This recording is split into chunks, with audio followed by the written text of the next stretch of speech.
Bismillahirrahmanirrahim. Perkenalkan, nama saya Suci Ramawati dari PGMI kelas I semester 3 dengan NPM 191100209.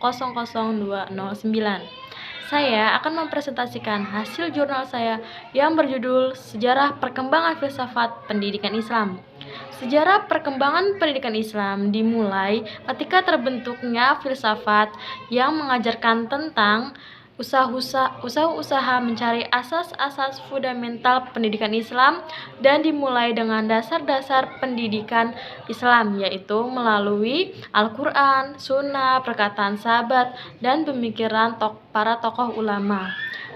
Periode ini meliputi masa kehidupan Nabi Muhammad SAW. Di masa pemerintahan Khalifah Al-Khulafa Al-Rasyidin, pemikiran mengenai filsafat pendidikan merupakan perwujudan dan kandungan ayat-ayat Al-Quran dan hadis. Dalam pemerintahan Khalifah Al-Rasyidin, wilayah Islam sudah luas keluar tanah Arab. Lalu terdapat sejarah pendidikan Islam sebelum kemerdekaan. Yang pertama, kondisi pendidikan pada masa penjajahan Belanda. Awal mula bangsa Belanda datang ke Nusantara hanya untuk tujuan berdagang. Tetapi karena kekayaan alam Nusantara yang sangat banyak, maka tujuan utama tadi berubah untuk menguasai wilayah Nusantara dan menanamkan pengaruh di Nusantara, sekaligus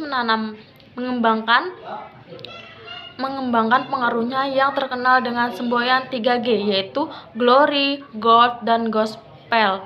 Glory adalah kemenangan dan kekuasaan, sedangkan Gold emas yang ada kekayaan dalam bangsa Indonesia. Gospel yaitu upaya salibisasi terhadap umat manusia.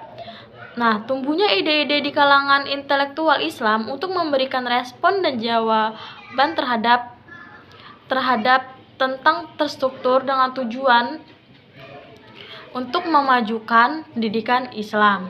Lalu yang kedua, sistem pendidikan Islam pada masa kolonialisme Belanda, yaitu sistem pendidikan Islam disebut dengan Bumi Putera karena yang memasuki kebanyakan seluruh pribumi Indonesia. Pendidikan Islam pada penjajahan Belanda terdapat 3 macam, yaitu yang pertama, kondisi pendidik Indonesia pada masa Jepang. Nah, yang pertama sistem keraton, yang kedua sistem pertapa, yang ketiga sistem peralihan Hindu-Islam. Lalu terdapat juga kondisi pendidikan Indonesia pada masa Jepang tersebut, yaitu zaman penjajahan pada masa Jepang berlangsung pendek pada tanggal 7 Maret 1942 sampai 17 Agustus 1945. Pada saat penjajahan Jepang, murid-murid disuruh bergotong royong mengumpulkan batu, kerikil, dan pasir untuk pertahanan dan disuruh menanam pohon jarak untuk menambah minyak untuk kepentingan perang. Pada saat penjajahan Jepang ke Indonesia, Jepang mendirikan banyak sekali sekolah guru karena Jepang menganggap sekolah guru penting sekali karena sekolah itu yang akan menciptakan tenaga dalam jumlah besar untuk memompakan dan mempropagandakan semangat Jepang kepada adik-adik. Lalu selanjutnya terdapat dalam penjajahan masa Jepang. Dan adapun beberapa kebijakan Jepang dalam bidang kependidikan, yaitu yang pertama mengambil tenaga pribumi dengan merekrut Ki Hajar Dewantoro sebagai penasehat bidang pendidikan. Lalu yang kedua, melatih guru-guru agar memiliki keseragaman tentang tujuan pemerintahannya. Materi pokok dalam latihan tersebut antara lain, yaitu yang pertama indoktrinisasi ideologi Hakkokyu, yaitu kemakmuran bersama Asia Raya. Lalu yang kedua Nippon Seishin, yaitu latihan kemiliteran Jepang. Lalu yang ketiga bahasa, sejarah, dan adat istiadat Jepang.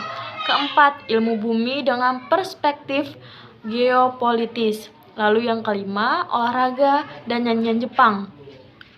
Jepang menginstruksikan ditutupnya sekolah-sekolah Belanda karena materi Belanda dan bahasa Eropa semua ditutup oleh Jepang. Nah, kondisi ini yang memaksa guru untuk menerjemahkan buku-buku berbahasa asing ke dalam bahasa Indonesia untuk kepentingan proses pembelajaran. Demikian presentasi dari saya. Apabila ada kesalahan, saya meminta maaf, dan kepada Allah saya memohon ampun. Saya akhiri. Wabillahi taufiq walhidayah. Wassalamualaikum warahmatullahi wabarakatuh. Terima kasih.